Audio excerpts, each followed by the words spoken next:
It's a difficult topic because I think it happens in this day and time anyway, where these type of topics are even more difficult to discuss, it seems, than it used to be in the past, you know. So you have on one side, because I watched the game live. I tried to to watch the Dortmund game, but it was on Prime apparently, so I didn't have the right thing. So I ended up watching Madrid and Benfica, and I was really intrigued by the game, you know. So I saw it happen live, and then there's a couple of different components to this story. There's what happens on the pitch. Second, there's what's happening with the fans as well. Third, there's what happens after the game. And for me, in those three things, there's some clear separations we need to make. So what happens on the pitch, for me, you have Vinny Jr., who, when you watch the action itself, his reaction cannot be faked. You can see it. His reaction is an emotional reaction. I don't see any benefit for him to go to the referee and put all this misery on his shoulders.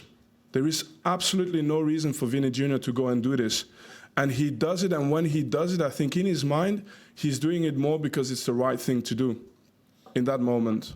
So he goes and does it, and next to him you have Kylian Mbappe, who normally always stays quite diplomatic and on every side, and Kylian Mbappe is really clear about what he heard and what he saw, and is even more clear after the game when he speaks about it.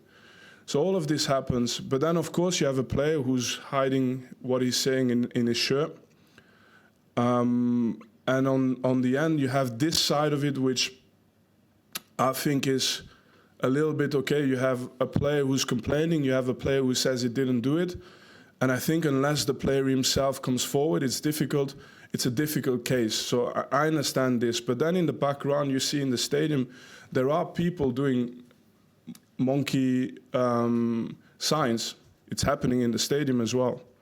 It's happening. You can see it's in the video. So it happens. You have on one side the altercation between the players. You have on the other side what happens in the stadium as well.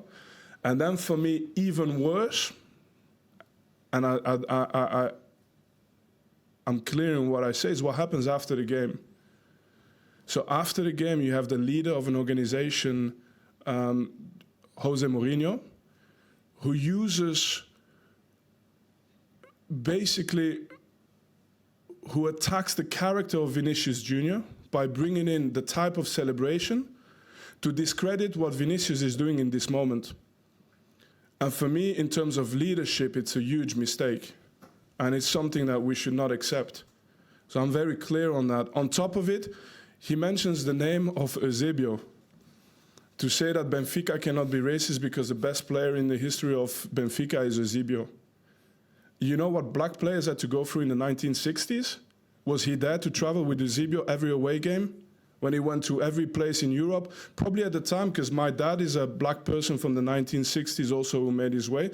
Probably at the time, the only option they had is to be quiet and to say nothing and to be above it and to be 10 times better, to get a little bit of credit and people say, actually, he's good. That's Eusebio's life, probably. And today, to use his name to make a point about Vinny Jr., who's actually finally in a situation where he can say something about it. There's a lot of players who play in different leagues still in Europe who don't have a voice. There's players today in Hungary, in Bulgaria, in Serbia. If something happens to them and they are black players, they have zero chance to have any kind of support. Vinny Jr. at least is in a situation where a lot of people have made it possible for him to take this moment and to protest in this moment, you know. And then I'm thinking how it is that you can. So I'm not. It's a difficult thing for me to speak about because, to be honest, in many ways, and I say it very honestly, I don't actually fit in what I see today in the world that is happening in the world. Me personally, I don't see my place in a lot of the things that are happening in today's world. I really don't. So I don't want to be a part of one group. I don't want to be a part of the other group. But if I see the situation with the player, I would like to see a situation where my dream is that at the end of the situation, if it is true that the player from Benfica said something as bad as what he said, I would love a situation where there's still a room where somebody can apologize and say, I'm sorry, I made a mistake. And this has an impact on the sentence as well. So the sentence should be A or B. But if you admit that you've made a mistake, there should be an opportunity as well to say that, hey, nobody's perfect. This is also a good step, you know? But we are taking away all these options because we are creating left or right and black and white, and you have to be on one side or on the other side. And actually, the one thing you can't do is punish someone unfairly. And the one thing you can't do is dismiss a person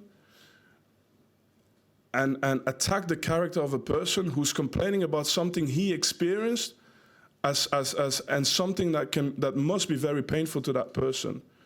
So there's something that needs to happen, but and I'm just thinking, I'm sorry I'm going on this, but I'm just thinking, you know, when Jose Mourinho is doing the knee slide at Old Trafford, when he goes because he attacked the celebration of Vinicius Jr, when he goes to the fans in the semi-final Inter Milan against Barcelona, and he goes in front of the Barcelona fans and does his celebration, when he plays against Sevilla with AS Roma, and in that moment he's fighting with the referees, and the referees have to go under protection, leave the country under protection after that game. In that moment, if someone was racist to Mourinho, I would have hoped that all of us would say, stop, it doesn't matter his celebration. Let's listen to what he has to say. And let's defend some simple things, some core things. But again, even in that sense, I like to give context. So I have to still say that I know so many players, and I'm thinking about this situation, who have gone through it, and it's important it's happened to Eto'o, to Samuel Eto'o, it's happened to Mario Balotelli so many times. Okay, so it was their celebration as well? Okay, maybe there were some characters with personality. What if it happens to Patrick Vieira? What if it happened to me?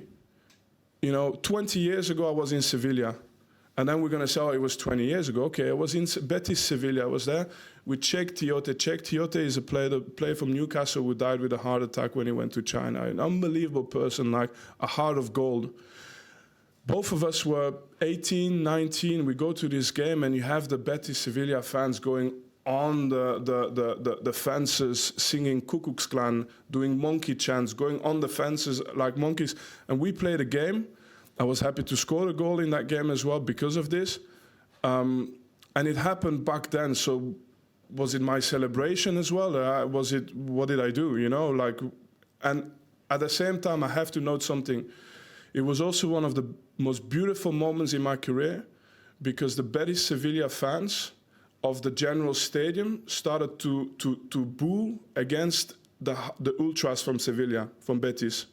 So you had a fight within the stadium of fans who were not happy that the ultras from Betis Sevillas were doing these things, who were protesting. And I found this beautiful, because I said, okay, you know the world is not perfect. You have so many things, so many situations, but at least you have people from the same club fighting because they don't accept this, you know. So it was also a moment. But then you fast forward, and I'm a coach now, not so long ago. And I told you this story not so long ago. I go to Club Brugge, and I played for the national team. I was the captain for the national team. And me and my staff, we get called brown monkeys, and so on. And after I complain, I see how all of these politics happen again to kill the story. So no consequences, no nothing, and I have a voice. What do you think for the people without a voice? The problem is not necessarily the incident. The problem is how after that everything gets put in motion to basically sort of. I'm sorry. I'm going because I'm thinking about this as well. But so. What you see and what you feel when you grow up with these issues is that somehow, somewhere down the line, this translates into maybe lack of opportunity. Because what happens is that you get pushed further and further away, you get branded more and more into one way, and actually what needs to be done to grow closer together takes a lot of time, takes a lot of effort, but what happens is exactly the contrary. You get put into one, you get pigeonholed into one group, and the other one gets pigeonholed into the other group, and you just grow further apart. And so my thought about this is, and now I'm going to finish on this because you've opened up something for me here, but I'm going to finish on this. In the end, I'm not saying go left and kill or go right and kill. That's not what I'm saying. Deep down, I know I've met 100 people who worked with Jose Mourinho. I've never heard a person say anything bad about Jose. All the players who played with him, they love him. So I understand the person he is. I understand he's fighting for his team, he's fighting for his club, and he's made that decision. And you cannot be a bad person and have all the ex-players you've had talk so positively about you. So I know he's a good person. I don't need to judge him as a person, but I know what I've heard. So, and I understand maybe what he's done, but he's made a mistake. And it's something that hopefully in the future won't happen like this again, and that we can move forward and grow and hopefully yeah, I mean, look at the things that we can do together rather than the things that always constantly separate us.